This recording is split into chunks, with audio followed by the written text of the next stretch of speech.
Hello, this is KaKi. Welcome to day 28 of my 31-day live video challenge. All the way from Perth, it's late tonight again.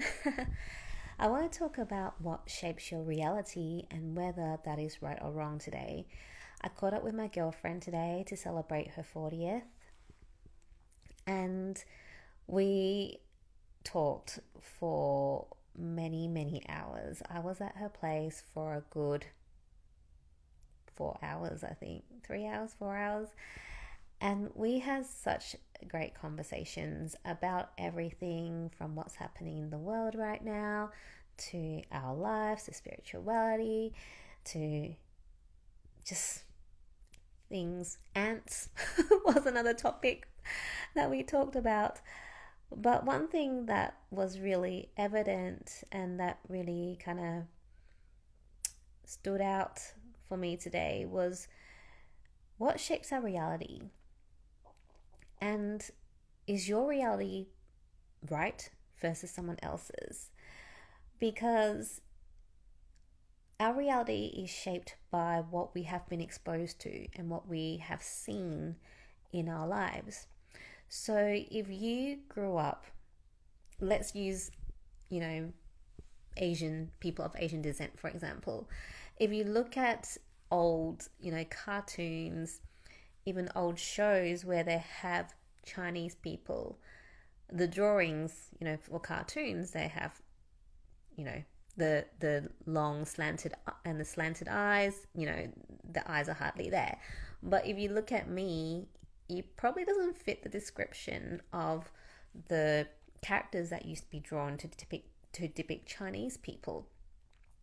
But back in those days, that's what Westerners thought Chinese people looked like, right? But there's such a diverse range of Chinese people from all shapes and sizes, different shapes, eye shapes and everything, right?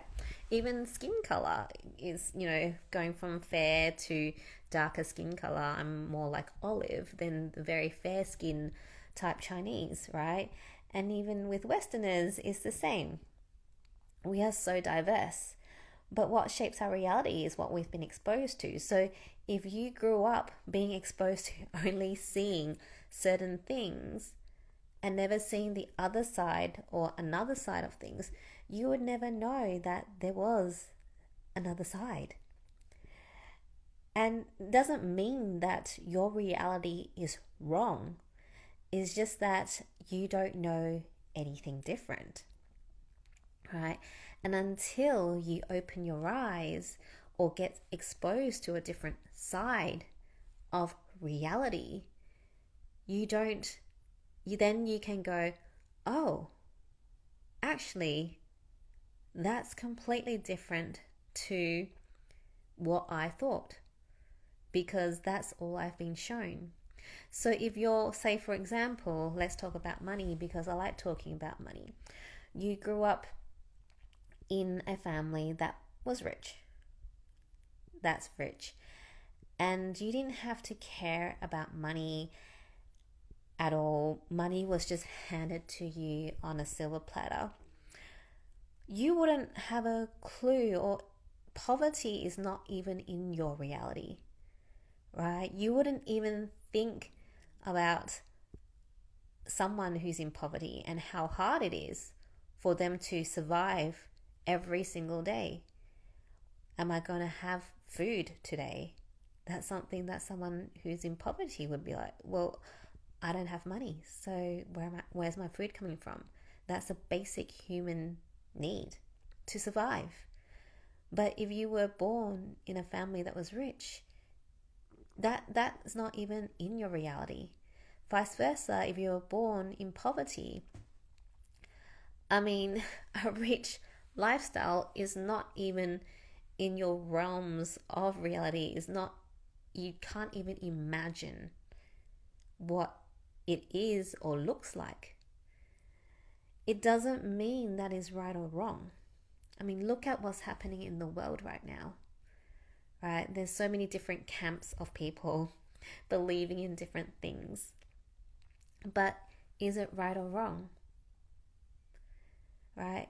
For me, the only time things are wrong is when, it comes from a place of fear and hatred, and where it's not from a place of love. That's when it's wrong. But, so if you want to kill people, um, that is not from a place of love, um, then that is, for me, not within my moral ethics. Maybe in some cultures it might be okay, I don't know. But what I'm saying is, your reality, that what you believe is right in your reality doesn't mean it's right in other people's reality. So looking at the state of the world now, you've got people who are very one way and people that are very the other way, and then you've got the people in the middle who just like, can we just get on with our lives, right?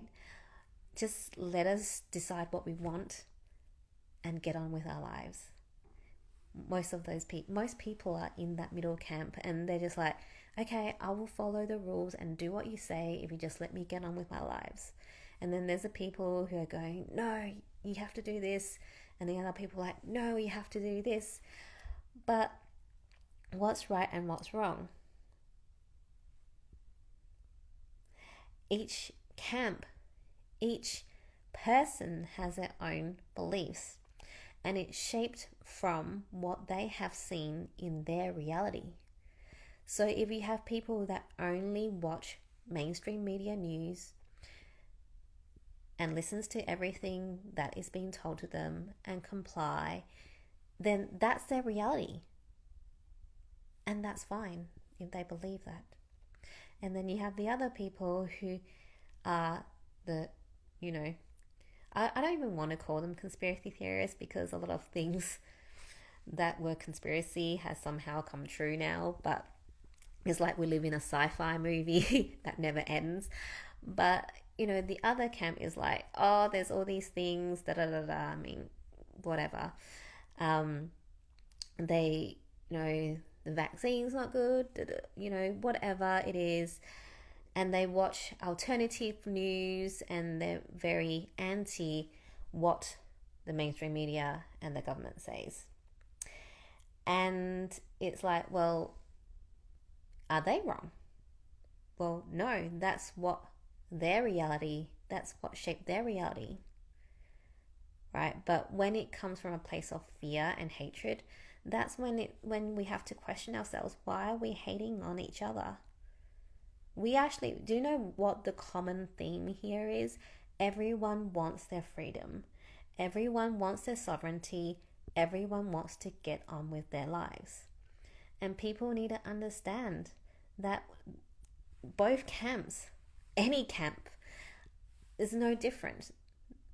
What we're fighting for is the same thing. But our reality, because of what we've been exposed to, sees things in a different way. What we need to do is actually open our eyes to see and understand why these people think this way and why these people think this way, and why then there's the middle people that are kind of like, whatever, I just need to get on with my life. I just want things to go back to some sort of normality, even though we all know now that there is no going back to the previous normal that we were used to before all this happened. And really what gets me is the hatred thrown out from the extremes of each side. What we need to remember is that we all want the same thing. We are fighting for the same thing. We just all want to be able, most people are just like, just leave me alone, right? I just want to get on with my life, just do whatever I need to be doing, and that's it. I want to be able to go to work. I just want to be able to open my business, whatever it is that you normally do.